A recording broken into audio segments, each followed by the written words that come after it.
Hello everyone, this is Ritu Chaudhary. Today we will continue with chapter number 6 of Civics Political Parties. This is the fifth video lecture of this chapter. In the previous lecture we have discussed about the national political parties and the regional political parties, and in this part we are going to discuss the challenges to political parties. Okay, student, all over the world people express strong dissatisfaction with the failure of the political parties to perform their function well, right? It happens in our country too, and the popular dissatisfaction and criticism has focused on four problem area in the working of the political parties. So we will discuss one by one that challenges.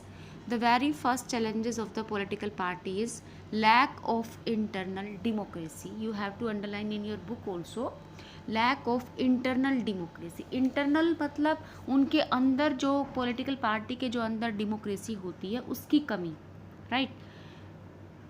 Okay, all over the world there are a tendency in the political parties toward the concentration of power in one or few leaders at the top. पूरे world में अगर देखें तो political parties में ज़्यादातर power उन members के हाथ में रहती है जो कि टॉप लीडर्स होती हैं। ओके, बिल्कुल टॉप पर जो होती हैं, यानी कि हम कह सकते हैं इन अदर वर्ड्स कि जो टॉप लीडर्स हैं पार्टी में उन्हीं की चलती है।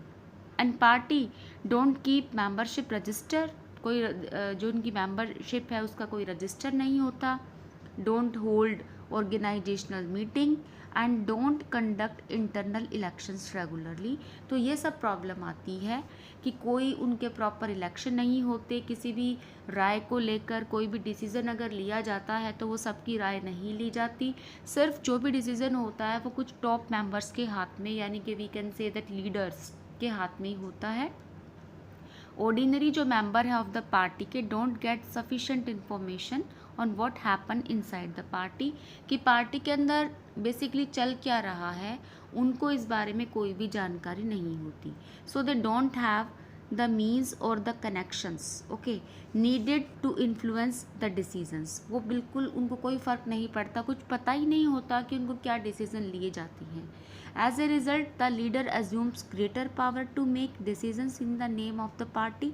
और इसी के चलते जो पार्टी के लीडर्स होती हैं, क्योंकि हमने पढ़ा था कि इसी चैप्टर में कि पार्टी के जो है 3 स्टेजेस होती हैं, लीडर्स होते हैं, एक्टिव मेंबर्स होते हैं and the third one the followers. तो जो लीडर्स होती हैं उन्हीं के हाथ में पावर ज़्यादा रहती है and they exercise more power. So in the party those who disagree with the leadership find it, मतलब एक तरीके से पूरी की पूरी पावर जो होती है वो टॉप लीडर के हाथ में होती है। देखो डेमोक्रेसी के अंदर डेमोक्रेसी की ही कमी है पॉलिटिकल पार्टीज़ में।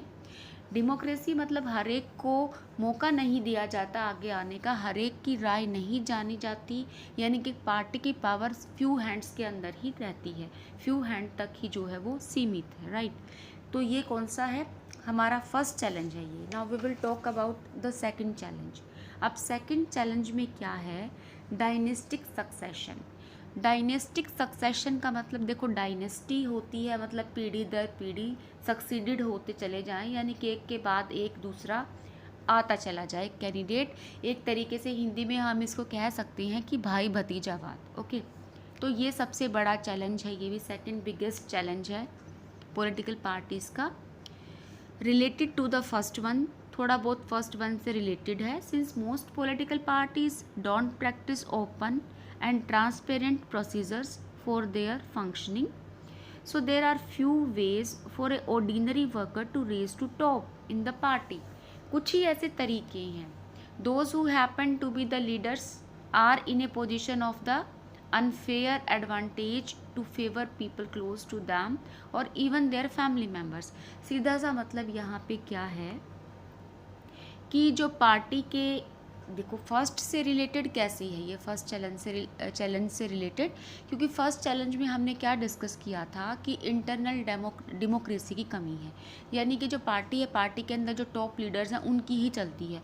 तो वो क्या करेंगे, जो टॉप लीडर्स हैं वो अपने फैमिली मेम्बर को ही आगे प्रमोट करेंगे, यानी कि चाहे उसके अंदर कोई काबिलियत हो या ना हो, कुछ आता हो या ना आता हो, कोई एक्सपीरियंस हो या ना हो, इतना एडवांटेज ही काफ़ी है कि वो उसने उस फैमिली के अंदर जन्म लिया है। Okay, so that is only the advantage to favour people close to them और even their family members. So in many parties the top positions are always controlled by the member of one family. बहुत सारी ऐसी political parties हैं, मैं नाम नहीं लेना चाहूँगी अभी, लेकिन बहुत सारी कई ऐसी पॉलिटिकल पार्टीज़ हैं जिनके अंदर जो डायनेस्टिक सक्सेशन है वो बहुत ही ज़्यादा है, भाई भतीजावाद बहुत ज़्यादा है. मतलब बस ये उनका बर्थ होना ही काफ़ी है कि उसने एक पॉलिटिकल पार्टी के जो टॉप लीडर्स हैं उनके घर जन्म ले लिया, बस उसका करियर जो है वो फिक्स है कि ये बहुत अच्छा टॉप लीडर बनेगा. और अगर दूसरे कोई भी जो ऑर्डिनरी मेंबर्स हैं, पार्टी के एक्टिव मेंबर हैं, बेशक उनके अंदर कितनी भी काबिलियत क्यों ना हो, लेकिन उनको वहाँ तक टॉप लेवल तक जाना उनके लिए बहुत ज़्यादा प्रॉब्लमेटिक हो जाता है. तो बेसिकली यहाँ पे सपोर्ट मिलती है उनको, जो पार्टी के जो फैमिली से बिलोंग करती हैं उनको सपोर्ट मिलती है उनके टॉप लीडर से, right. So this tendency present in some measures all over the world. पूरे वर्ल्ड में ये चीज़ देखने को मिलती है, including in some of the older democracies. अगर हम पुराने डेमोक्रेसी की स्टोरी उठा के देखें तो वहाँ पे भी ये चीज़ हमें देखने को मिलती है. Now come to the third challenge.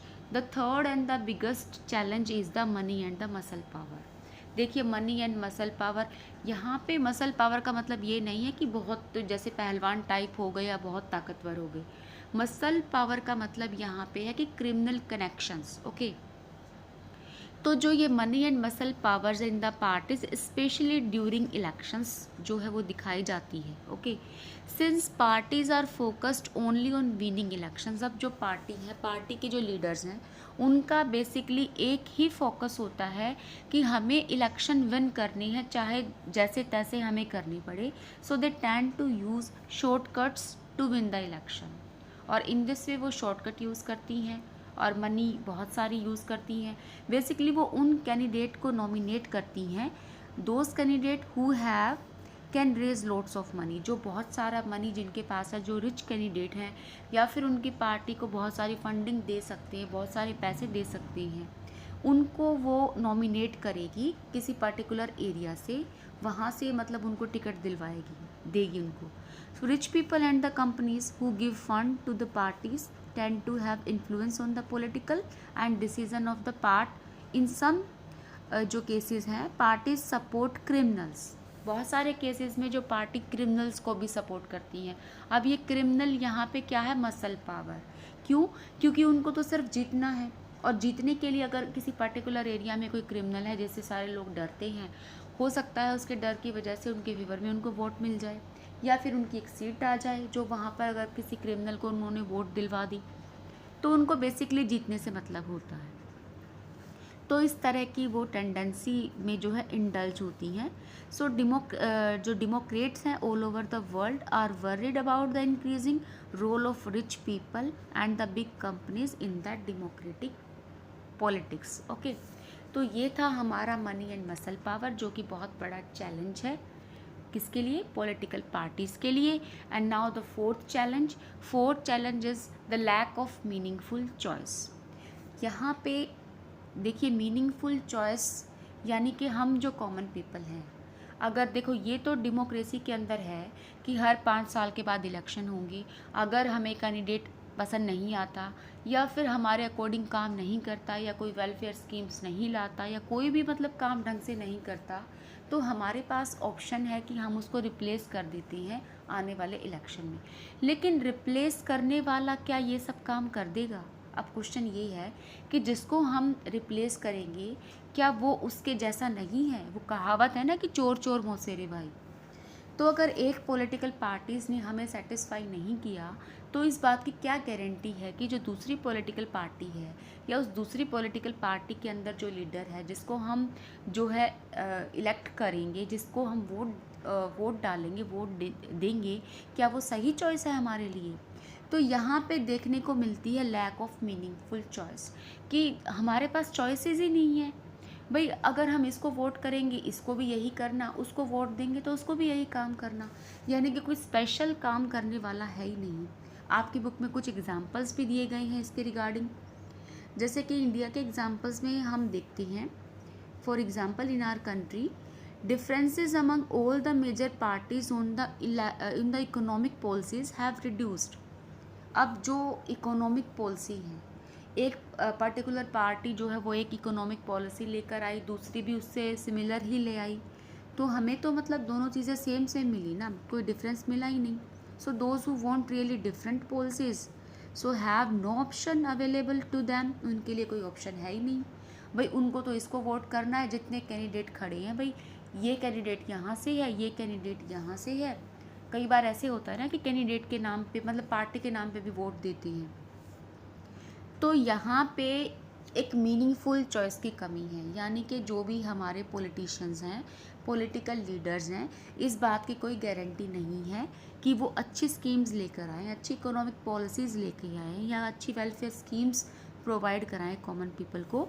Sometimes people can not even elect very different leaders, right? Either because of the same set of leaders keep shifting from one party to another, क्योंकि वही leader जो हैं party भी change करते रहते हैं, shift होते रहते हैं एक पार्टी से दूसरी पार्टी में। तो कहने का मतलब ये है कि हम कॉमन पीपल के पास तो कोई मीनिंगफुल चॉइस है ही नहीं, तो इसकी कमी है। तो ये हमारे जो चार जो बिगेस्ट चैलेंजेस हैं, वैसे चैलेंजेस और भी हैं पॉलिटिकल पार्टीज़ के, but these are the biggest challenges that the political party faces at present day, right?